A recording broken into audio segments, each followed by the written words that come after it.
The Vernon County Land and Water Conservation Department held an open house at the Jersey Valley Dam to give an update on the repairs that have been going on since about midsummer.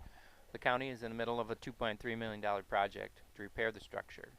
The structure has had issues with leaking almost since it was built in the late 1960s. In 2005, the DNR ordered the county to begin repair work. Since that time, the county has narrowed down its repair options, and this summer began a grouting project to see if it can stop leaking. Vernon County Conservationist Kelly Jacobs held the open house and took questions from the public shortly after a presentation on the repair work. When we grout into the hillsides, and I think this has been explained before, we have grout at angles throughout the entire dam center line. But then we also have to address where the dam meets the hillside, because when you put the clay material into the valley bottom, there's going to be some kind of interface between the bedrock and the clay on the hillside. So they usually do what they can to address that interface, but at the same time, you're hoping that bedrock on either side of the dam is as strong or stronger than the clay that you're putting in the middle, because that bedrock is actually serving the same purpose of holding the water back. So in actually grouting the hillsides, what we're saying is grouting those abutments, and we're doing an abutment fan. So it's going from that, you can kind of see where the casing is sitting up above that orange snow fence, and then from there on forward, going into the hillside at sharper angles as you go farther. So that's really what it involves. There's grouting done in there as well, but it's actually taking that grout that's securing the dam itself and putting it further into the hillsides to make sure that dam core is very secure and there's no water that's going to be sneaking in tunnels near that clay core. So when they say that there is fractures upstream, they're probably right. There's fractures upstream, there's fractures in the bottom, there's fractures on that hillside, there's fractures everywhere in this bedrock. But what you're doing is, whatever water moves into those fractures needs to go away from the dam. So that's what the actual grouting does. If there's any water flowing through any fractures anywhere upstream of this dam, it's going to go around the dam, not next to it. The department had scheduled the project to be done by November 1st, but because of delays, the project will have to be put on hold through the winter until next spring. Jacobs answered questions about that delay. The refilling process won't happen until after the grouting's done, so that means we're not able to capture any of the snow melt from the winter this year. So it will take a little bit longer than anticipated, but we'll hopefully for 2010-2011 winter season we'll be able to capture that snow melt.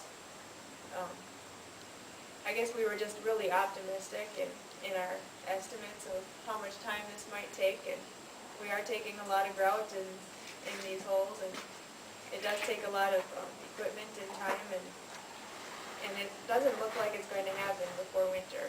Something might actually happen where we finish it up, but at least the grouting portion of it, but I'm not sure if that'll happen at this point, so we are planning for a winter shutdown. So. Well, there's going to be no fishing all during the spring and summer Yeah. until we're done. There won't be any fishing. There won't be any fishing until that lake is refilled entirely and the DNR comes in and takes an assessment of what kind of populations there are.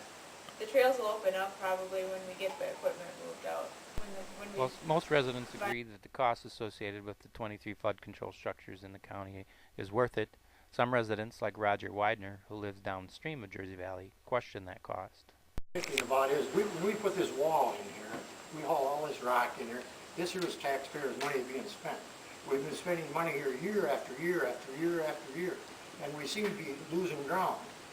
The thing isn't safe, sound, and sanitary for one thing. You're spending taxpayers' money on something that isn't safe, sound, and sanitary.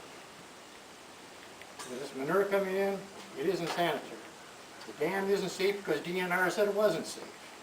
Well, that's your opinion, but I think Well, that... it isn't my opinion, it's a fact. That perspective could be made on every single one of our water bodies in the county. Exactly. So They've we do become what we can. the Cedar Branch Lake has been a sore spot for the last 5-6 years. There's been muddy water coming out of there. Nobody fishes there. Nobody uses it. Nobody swims there because the thing has reached its life expectancy. And now we're pouring money into that dead mud hole. The landfill up there runs into it, they got two landfills, the old one, the new one. Where is this gonna stop spending taxpayers' money like a bunch of drunken sailors? Is what I'd like to know. I mean, I'm curious, I won't be around that long, but I mean, I'm thinking about my grandchildren and people's gotta live with this thing. We're creating a monster. Vernon County, I will say, in respect to all the county dams, Vernon County has the decision to maintain the flood control properties of these dams.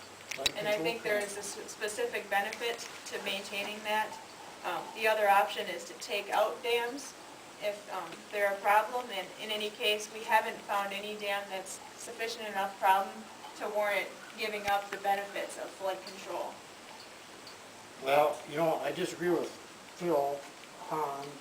These small dams are all working. You can go around the county, you can see them, they're working. I like it. We're spending millions of dollars here on this one particular project, and the Seas Branch. Leave them as flood control, go up there and fix up everything on top of the ridge and all the way around all these valleys, fix those up first, then we can think about having clean water in this lake. Until then, we're throwing our money away, believe me. Doing. You're going to be doing it, but you got the cart before the horse. Why don't we, when this here thing was going on, why didn't we think about this?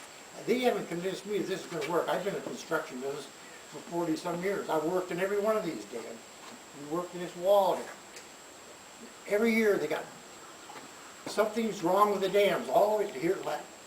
2 or 3 years ago, Tommy Burns was down here, worked here all half of the summer.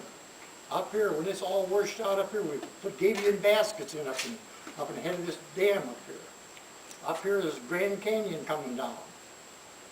You know, I mean, maybe I'm wrong, I don't know, but it just kind of bothers me to think that we got this kind of money, and there's a lot of people in Vernon County that doesn't have, they don't make a lot of money, kind of low income area, and we can't afford these here, these things that's going on. Just one more comment, and then we can move on to somebody else if they have a question. I would say that, yes, these dams are old, they've been created 50 years ago. They were constructed and put in 50 years ago. But I think you could say that about a lot of houses in this area, and there's always going to be something wrong with them, you got to fix this and that. If you want to have a house there, you're going to have to take care of it, you know? And the same thing goes for these dams, I think. If you want to have a dam here and provide those flood control capabilities, you got to keep up on it, maintain it, keep doing what you can to repair it. You know, it's going to need a new roof, it's going to need this and that. You got to do that kind of thing with the dam too, or it won't last forever. And if we put a little money in, we haven't stuck nothing in it for all these years. Yes, you're wrong. If we put this fix on it, I think it should go for another 30, 40 years.